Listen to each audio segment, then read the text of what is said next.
in chapter 10, we find this interesting notation about the mission of the 70. Now 70 is an interesting number in the Bible, and it could be interesting for Luke, too, in the sense we've been talking about parallels to Moses, and Moses assigned 70 people as leaders to lead the chosen people on the way in the wilderness.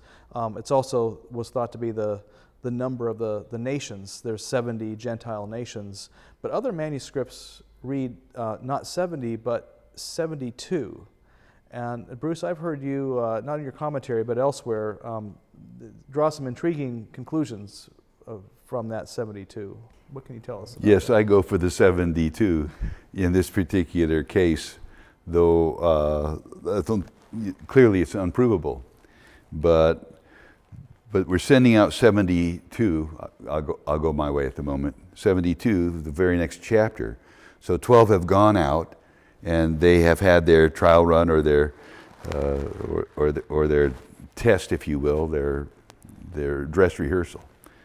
And I think the same thing's going on, except life is moving on. So now I think that Jesus needs his followers to find a way for him to get to Jerusalem without getting arrested or killed in a ditch in the dark of the night. And that's not going to be easy. So he sent the 12 to start, but now I think he's sending the 72 to check all of the routes to Jerusalem, the Jordan Rift Valley, or down a couple of possibilities that they can track down. And he's sending them out to find out where's it friendly, where's it dangerous, where are Herod's police, et cetera, et cetera. But where did the 72 come from? There are a lot of incredibly good leaders in the world all the time in every generation.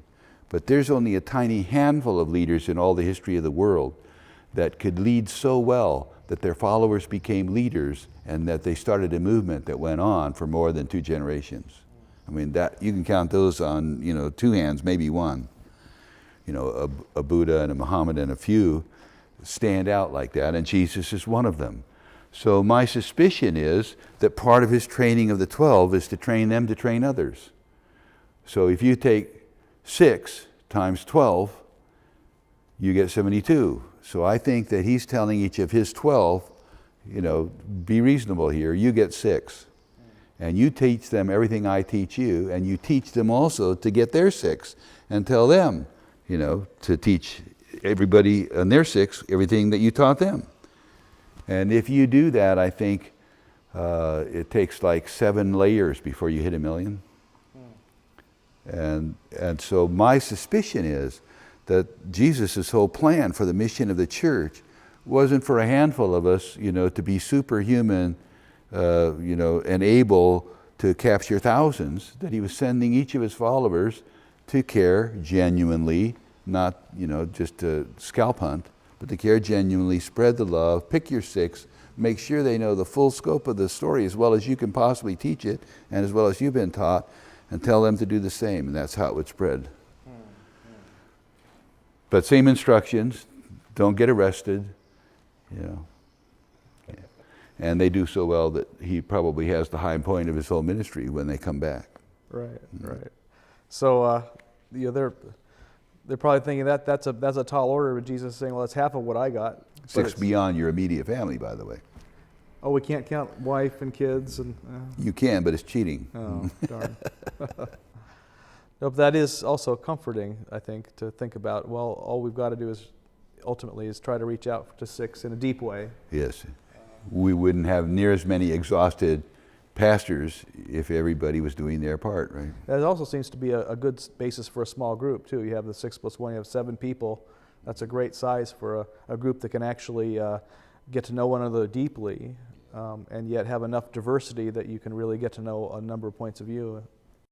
Yes, and now some years later, the United States Navy did some very, very thorough testing and decided 7 was the optimal number for a small group to get something done. Well, there we go. Maybe they've been reading Luke.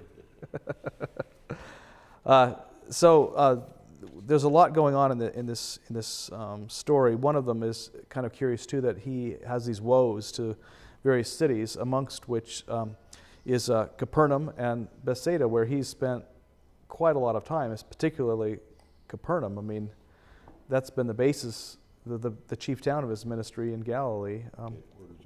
What do you make of that? Did things go badly for him there, or? You don't think Jesus had a bad day? I mean, this one, I don't often go there, but this one literally is true. If I had done this, anywhere else, I mean, they would be having parades in the streets. What does it take to move you people? So I don't know that there's any depth to that, except just, why is it so hard for him to move us? Now, there's also this story about the Good Samaritan. You make some interesting points in your commentary, and I don't want to just simply reiterate necessarily what's in the commentary, but I do think it's worth noting you have a different take on that than a lot of people in other commentaries I've seen. Yeah, well, all of us have, I guess, a few buttons, and one of mine is that, here we go again, that the liberal church, which I dearly love, of course, has traded the first commandment off, meaning ignored it completely, for the second commandment. And if you go on any pilgrimage, I don't care who you are, if you try to take the second step first, you're not going to make it. So the first commandment is still the first, and it's still essential, and without it, the second won't work. That is, love the Lord your God with all your heart, mind, soul, and strength. Thanks, exactly. And I'm not reminding you. no, but you're reminding what we're talking about. And the second being, so now, love your neighbor as yourself. The greatest cliche in the Christian church today is love your neighbor, love your neighbor. And we're being taught and told and preached at and preaching everywhere, love your neighbor, love your neighbor. And the essence, if asked, is, well, all of us should love everybody all the time, which is total, what's a nice word for kitty crap? Let's just go with kitty crap. It's better than the one I thought of first. Okay. Anyway, first of all, it's completely and totally ridiculous. It's impossible, and it's ineffective. If you love everybody, you love nobody. And so the whole important point of the Good Samaritan is, here's a really, I think, troubled young man, very sincere, who says to Jesus, what must I do to be saved? And Jesus doesn't charge him with bad theology and say, didn't you ever go to seminary? I mean, you can't earn your way into heaven. He just takes it at face value and says, well, what do you read? And the guy quotes, the two great commandments, and Jesus approves, totally approves, says, you're right, do that and you'll live. But the guy says, something's not working, so who's my neighbor? Well, those are two big questions. How do I get saved, and who's my neighbor? And if we mock them or slough over them, we get nowhere. So please note, I keep saying, Jesus never answers the question because it's unanswerable. How do you answer a question like, who's my neighbor? He tells a story to illustrate. And the story insists that it's one-on-one. And the church completely forgot that. We're supposed to love everybody all the time? No, every single day you have to figure out who's your neighbor. I mean, this is not a thing that you answer with a simple principle. You figure out every single day. I have to get up, I have to pray, I have to ask the Spirit. If you're going to send somebody into my life, you want me to take care of them, you have to let me know. And I'll try to listen, I'll try to be attentive, but one-on-one, I only have time for one-on-one. Otherwise, I just went into a program and there's no love to it and there's no power in it. And the other thing I used to tell my teenagers all the time is, what's the big difference between the Good Samaritan and the priest and the Levite who passed by on the other side of the road? Well, the Samaritan had a beast.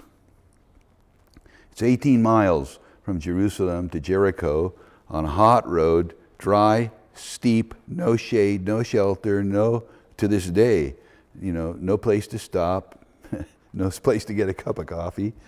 Very, very dangerous, very, very trying. So somebody's beat up, you're going to do what? Throw them over your shoulder and carry them 18 miles on that road, that steep, that hot? No, you're not. You're going to carry him about 100 yards, and then you're going to be as exhausted as he is. And what about our experience where you don't run into one, you run into hundreds of people who need help? You're not going to pick and choose, you're going to do no good. So I would say to my kids, if you really want to be a good Samaritan, go to school, study hard, get a good job, save your money, and buy a beast. We can't just keep on, we have to attend to ourselves in that then too. I mean, oftentimes the thing is we need to just go help everybody. And obviously helping our neighbor is critically important. It's part of loving our neighbor as ourselves. But if we lose ourself in that process, then what do we have to give to the other? I think that point that you make is very important, and if you think he's just making that up about needing to attend to oneself, and not just simply go out and help everybody, I think Luke himself is trying to make that point in the following story with Mary and Martha, where Martha is the one who's busy helping out others, like the church would think the Good Samaritan is doing and leading us to do, and it's Mary who's Jesus praises, and Martha who he puts down. I mean, Mary's the one who's saying, I want to learn, I need to learn something here. I need to have myself invested in this and get something out of that, and so. And I need to feed my spirit. And yes, exactly. So I think those two stories really are meant to be read together, just as Luke put them together. It's not all about just simply helping others. It's also about yourself in this too. And there's that trinity of love. So the love of God, neighbor, and self, they need to go together. And you can't just simply say, well, 2 out of 3 ain't bad.